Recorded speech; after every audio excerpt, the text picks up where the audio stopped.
Ang susunod na programa ay rated PG. Patnubay at gabay ng magulang ay kailangan sa mga batang manonood.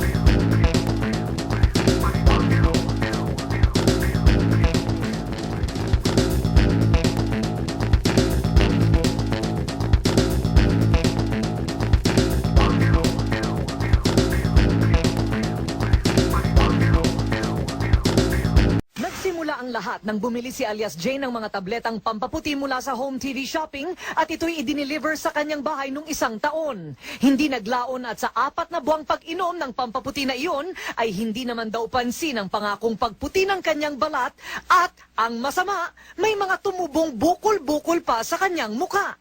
Ayon sa doktora ni alias Jane, malamang na epekto daw ito ng produktong pampaputi na kanyang ininom. This patient came to me months ago and she complained that she has been taking this pill for she consumed already about 4 bottles. I saw the bottle of this food supplement actually. There were 3 compounds in it. There was grapeseed extract, there was glutathione, it's about 500 milligrams, and linoleic acid. Well, I told her, none of these 3 compounds should normally give an eruptive reaction. Ang glutathione ay ang pinaka-epektibo at pinakasikat na sangkap ngayon ng naglipa ng mga skin whitening products sa merkado. Ito ay isang antioxidant na nagkataong ang side effect ay ang pagputi ng balat.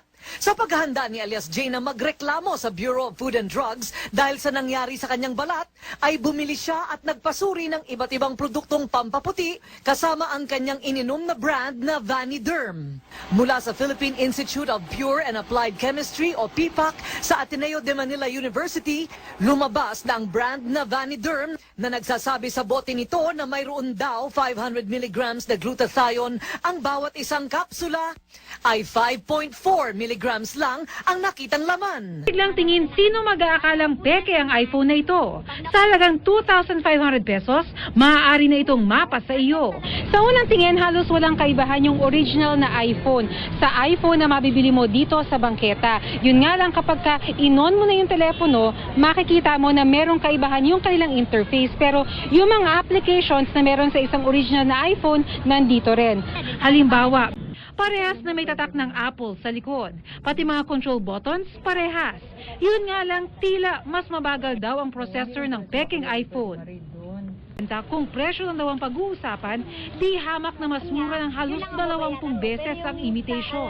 Maaaring mura nga, hindi naman maganda ang kalidad. If it is an imitation, you cannot expect probably the same quality, the same performance, di ba?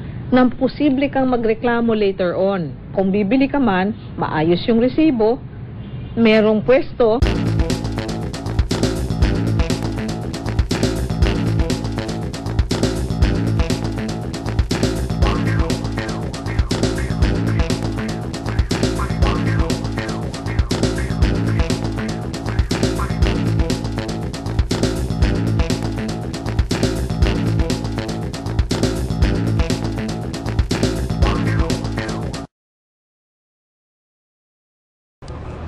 Aware ba po kayo sa consumer rights?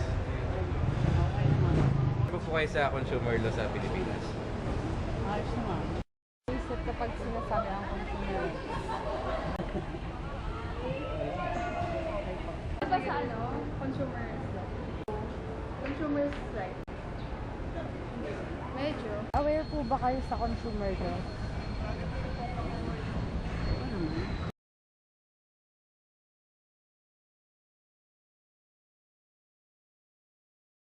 Aware ba po kayo sa consumer rights? Aware ba po kayo sa consumer rights?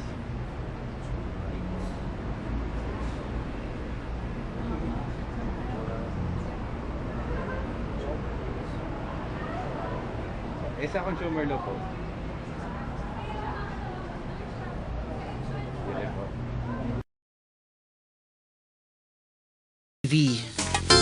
Okay, diretso na tayo sa ating talakayan. Okay, Yusek, ang unang tanong natin sa Ma'am Bernice, ating bisita. Ano po yung mandate ng Consumer Act of the Philippines, Yusek? Alam mo, ang batas na ito ay talagang dapat ay para maproteksyonan ang mga karapatan ng mga mamimili. But unang-una sa lahat, ang kailangan, malaman ng mga mamimili or consumers kung ano talaga ang kanilang mga karapatan. Opo. We have 8 basic rights at meron ding responsibilities. Yun ang dapat nating ipaalala siguro sa lahat na nakikinig na hindi lang ito karapatan, kung hindi dapat may maroon tayong mga responsibilities o responsibilidad. Ibig sabihin, ang isang consumer kung may karapatan man, ay meron ka rin kaakibat na responsibilidad. Ayun. Pwede po nating isa-isahin yan, ma'am, para bago natin pumunta sa ano ba yung mga paano tayo pinangangalagaan ng batas. Ano muna ba ang definition ng consumer? At ano yung mga karapatan at responsibilidad niya? Ang isang consumer o mamimili ay isang tao na bumibili or ng produkto or serbisyo para sa kanyang pangangailangan or gamit. Okay. Ibig sabihin, end user ka. Hindi ka yung bibili para ibenta. Okay. Hindi ka consumer noon, ano? Kasi ikaw ay retailer. Diba? So, ang ito'y bumibili ka, nagbabayad ka ng isang serbisyo or produkto para sa iyong gamit. Opo. Alright. Bilang isang consumer, ano naman ang dapat kong karapatan? Anong mga karapatan ko? Yung ating 8 karapatan, ang unang-una dyan is the right to basic needs. Yung mga basic na pangangailangan. Yung sinasabi nating pagkain, housing o yung shelter, dahil basic ito, no? Very basic ito. Healthcare, edukasyon, at sanitation or sanidad. Yun ang mga basic kailangan. May karapatan tayo para humingi ng ganong mga serbisyo or pangangailangan natin. That's number 1. Okay. Pangalawa, right to safety. Okay. No, kailangan ang ating kapaligiran, mga produktong ginagamit or serbisyo na ating binibili or binabayaran ay dapat safe. Okay. Dahil that's a right of a Ligtas. consumer. Ligtas, no? Right to safety. Pangatlo is right to information. Dapat alam mo ang mga impormasyon tungkol sa produkto or serbisyo or iyong sa kapaligiran mo. Dapat meron kang sapat na impormasyon dahil that will lead to the 4th right, which is the right to choose. Okay. Kasi kung may impormasyon ka, alam mo ngayon kung paano ka mamimili ng produkto o serbisyo. Kasi kung wala impormasyon, paano ka ngayon magsasabi na mas okay ito kaysa dun sa isa. So yung right na yon ay halos magkadugtong yon, ano?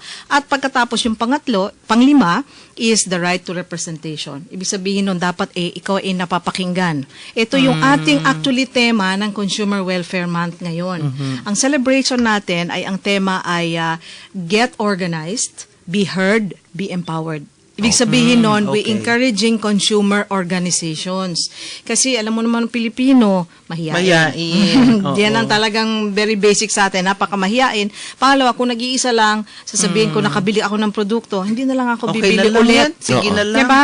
Minsan naaawa ka pa kasi kawawa naman minsan yung no? Pero hindi na ako bibili doon. Hindi ko na ipapatronize yung produkto ito o yung brand na ito. Paano naman yung susunod na bibili? Okay. Hindi ngayon napangalagaan yung karapatan kung hindi ka magsasalita. Correct. Kung hindi ka magrereklamo, That's no? right. So, right to representation, ibig sabihin nun, you be heard, but better if you are in a group consumer organization. So, yan yun. So, yun yung pang-5. Pang-6 po is right to redress. Meaning to say, kapag may reklamo, dapat may kasagutan. You have the right to complain and the right to get a solution to your problem. Kung ano man yung reklamo mo. Pang-6 yun. Pang-7, right to education. Importante yun. Kailangan meron tayong karapatan for that. At pang-8, which is very, very timely, right to a healthy environment. Yung ating kalikasan. Dapat yung ating paligid ay malinis at yan ay ating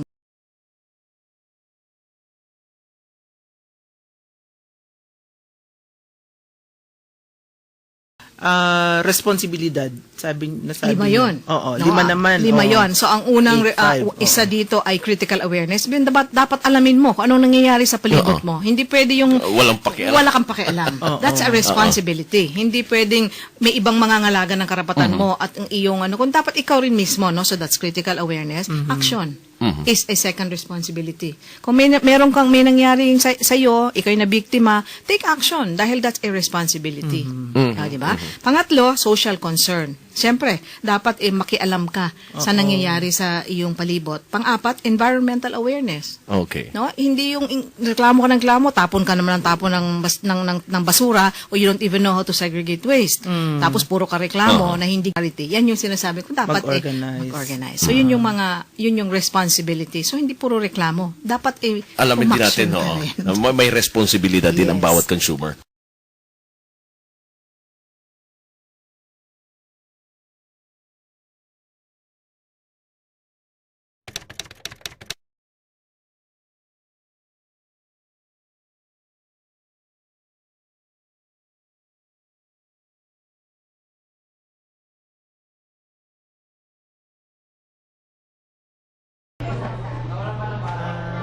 Jollibee naman kasi, before establish, siyempre, meron tayong mga pamantayan, mas dapat sundin. Setting the rules ng Jollibee kasi, meron na, yung Jollibee values. Yung Jollibee values is applicable talaga para sa rights ng customer. So, yung right, kung anong gusto ni customer, to the extent na talagang kaya namin ibigay, binibigay na. Monthly kasi, si Jollibee, magkakandak. Sa isang taon, yearly nagkakandak ng QM audit si Jollibee. So, to make it sure, yung store is nagra-run smoothly and nagsaserve ng quality product. Ibig sabihin ng QM audit is yung quality management audit. Nandun na lahat. Customer focus, product quality, fast service, yung visibility ng mga shelf lives ng mga raw materials. Chine-check siya. Kung yung consumption niya hindi nalampas na ginagamit mo pa, ibig sabihin lax na. Halimbawa yung french fries hanggang September na, chine-check rin nila yan. Kung lumampas na, September pa yung gamit nila, pero November na, possible na mapasara yung store. Dapat, kapag major complaint siya, dapat within the day, ma-resolve mo siya. Ibig sabihin, within 24 hours, ma-text mo si customer. Always right, but depende sa gusto ng customer. Kung talagang kaya mo.